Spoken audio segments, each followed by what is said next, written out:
PCR, polymerase chain reaction. PCR is used to amplify a segment of DNA.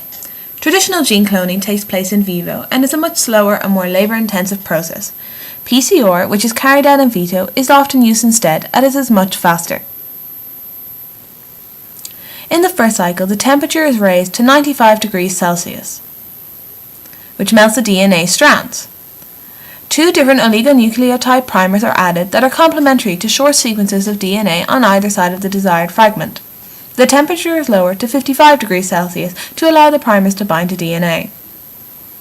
The temperature is raised to 77 degrees Celsius, which allows DNA polymerase to synthesize the DNA.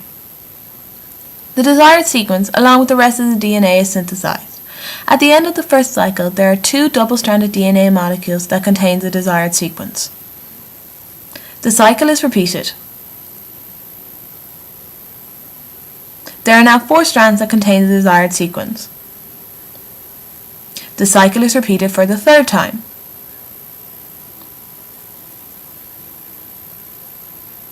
There are now 2 copies of the correct product. As subsequent cycles occur, the number of correct products increases exponentially. By the 4th cycle, there is 16. The 5th cycle, there is 32.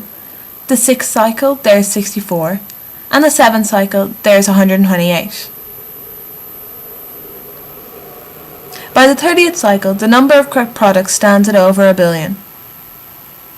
The longer strands of DNA containing the desired sequence are present in such small amounts that the sample is essentially purely the desired sequence.